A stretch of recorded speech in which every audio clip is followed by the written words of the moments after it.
आळूवडी ही बरेच जण वेगवेगळ्या प्रकारे बनवत असतात. पण आज आपण ना तेलात न तळता चक्क पाण्यातील आळूवडीचा पदार्थ बनवतोय. नमस्कार मंडळी, वंदना किचन मराठीमध्ये तुम्हा सर्वांचं खूप खूप स्वागत.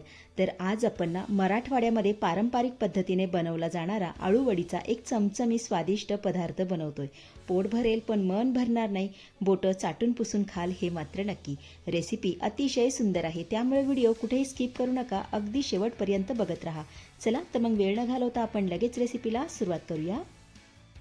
त्यासाठी इथं मी ना मध्यम आकाराची 4 आळूची पानं घेतलेली आहेत. हे बघा, आता ही पानं स्वच्छ धुवून पुसून पूर्णपणे कोरडी करून घेतलेली आहेत. तर सर्वात अगोदर आपण काय करूया, या पानांवरच्या ना शिरा काढून घेऊया. हे बघा, चाकूच्या साहाय्याने अशा पद्धतीने आपल्याला ह्या शिरा काढून घ्यायच्या.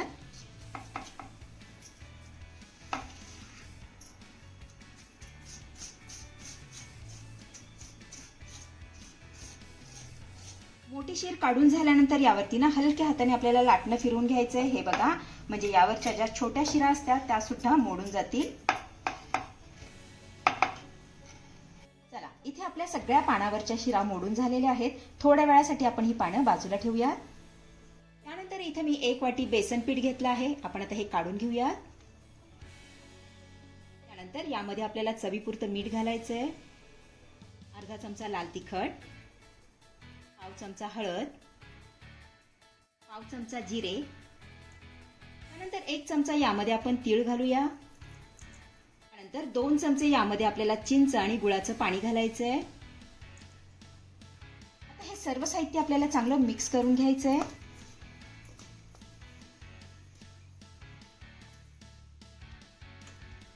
इथे आपलं सर्व साहित्य चांगलं मिक्स करून झालेलं आहे. आता यामध्ये ना आपल्याला थोडंसं पाणी घालायचंय आणि याचं सरसरीत मिश्रण तयार करून घ्यायचंय.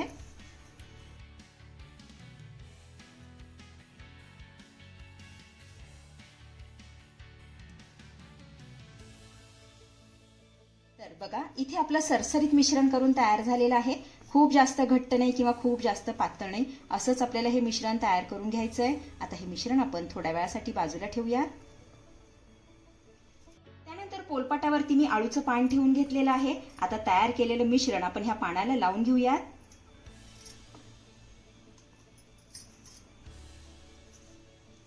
सगळ्या बाजूने छान असं व्यवस्थित लावून घ्यायचंय.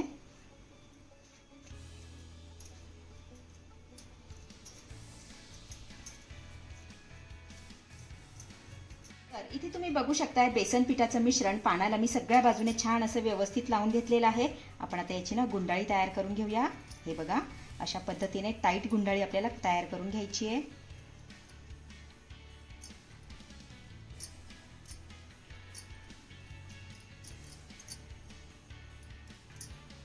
हे बघा, आता वरनं देखील थोडंसं बेसन पिठाचं मिश्रण लावून घेऊया. खूप जास्त लावायचं नाही, अगदी थोडंच लावून घ्यायचं आहे.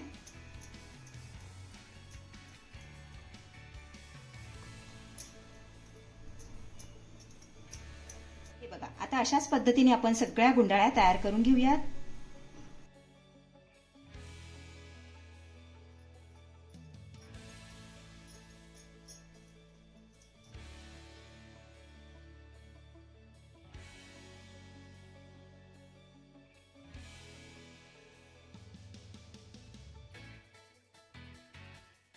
तर इथे तुम्ही बघू शकता, आपल्या सगळ्या गुंडाळ्या बनवून तयार झालेल्या आहेत. आता ह्या गुंडाळ्या आपण शिजवून घेऊया.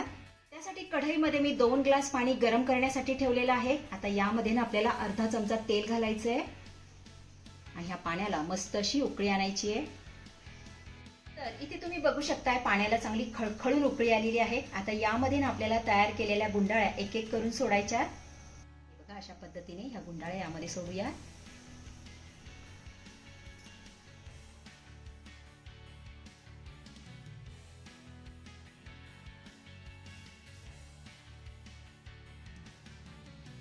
गुंडाळ्या आपल्या पाण्यामध्ये सोडून झाल्यानंतर गॅसची फ्लेम ना मीडियम करायची आहे आणि मीडियम फ्लेमवरती ह्या गुंडाळ्या आपल्याला 10 ते 12 मिनिटं चांगल्या शिजवून घ्यायच्या. गुंडाळीची एक बाजू चांगली शिजली की याला पलटी करून घेऊया.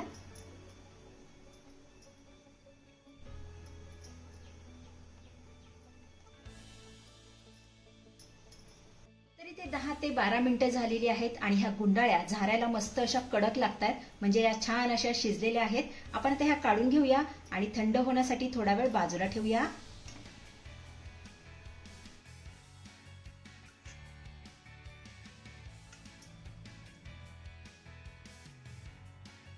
आता हे गुंडाळ्या शिजलेलं पाणी आपल्याला टाकायचं नाही बरं का, तर याचा वापर ना आपल्याला पुढे रेसिपीमध्ये करायचा आहे. तर इथे आपल्या गुंडाळ्या पूर्णपणे थंड होत आहेत, तोपर्यंत आपण एक छोटंसं वाटण तयार करून घेऊया. त्यासाठी मिक्सरच्या भांड्यामध्ये एक छोटी वाटी सुकं खोबरं किसून घेतलेलं आहे आणि मस्त असं तांबूस रंगावर भाजलंय, यामध्ये घालूया. त्यानंतर 10 ते 12 लसूण पाकळ्या घालूया. अर्धा इंच आलं, सोबतच मुठभर यामध्ये आपण कोथिंबीर घालूया. त्यानंतर यामध्ये ना आपल्याला थोडंसं पाणी घालायचंय आणि याचं मस्त असं बारीक वाटण करून घ्यायचंय.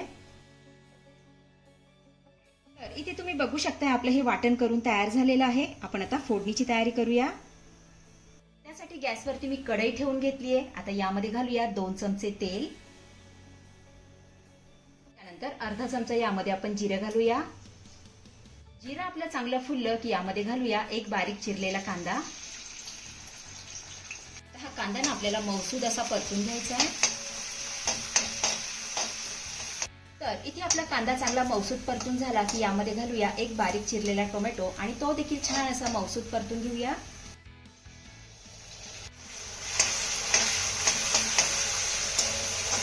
टोमॅटो आपला चांगला मौसूद परतून झालेला आहे. आता यामध्ये आपण तयार केलेलं वाटण घालूया.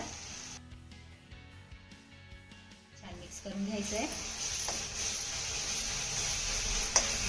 तर आपलं हे वाटण चांगलं मिक्स करून झालेलं आहे. आता यामध्ये काही मसाले घालूया.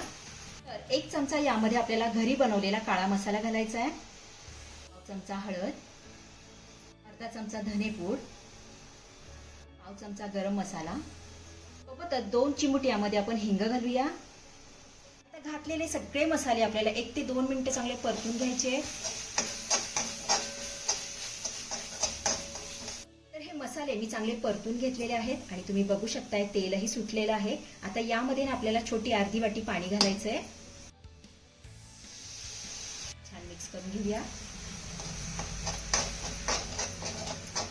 आता गॅसची फ्लेम आपल्याला लो करायची आहे आणि 2 मिनिटांसाठी यावर झाकण ठेवायचंय, म्हणजे आपले मसाले छान असे शिजले जातील. 2 मिनिटांनंतर यावरच मी झाकण काढतीये.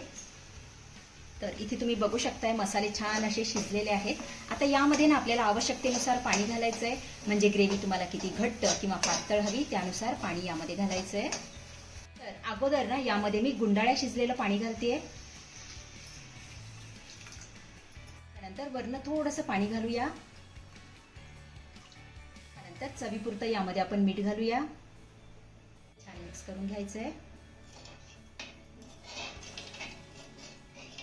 ग्रेव्हीला मस्त अशी खळखळून उकळी आणायची आहे. तर इकडे आपल्या गुंडाळ्या देखील मस्त अशा थंड झालेल्या आहेत. आपण आता याच्या वड्या कट करून घेऊया. बघा अशा पद्धतीने याच्या वड्या कट करून घ्यायच्या.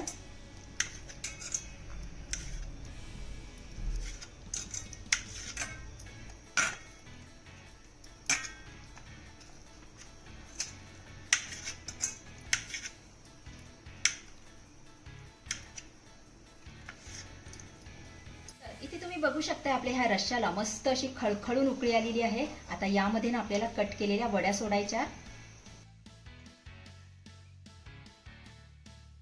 छान मिक्स करून घेऊया.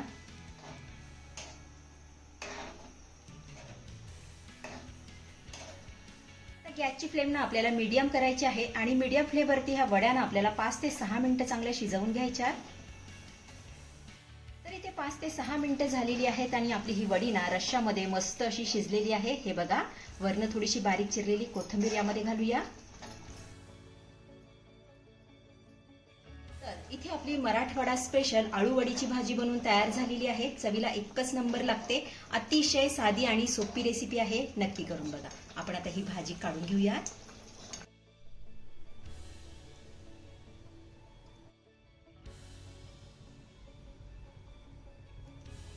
तर मंडळी, कशी वाटली आजची रेसिपी? आवडली आहे का तुम्हाला? आवडली असेल तर लाईक करा, शेअर करा, सबस्क्राईब करा आणि हो, शेजारीच असलेलं घंटीचं बटन दाबून ऑलवर क्लिक करा, जेणेकरून माझ्या येणाऱ्या नवीन रेसिपींचं नोटिफिकेशन सर्वात आधी तुम्हाला दिसेल. धन्यवाद.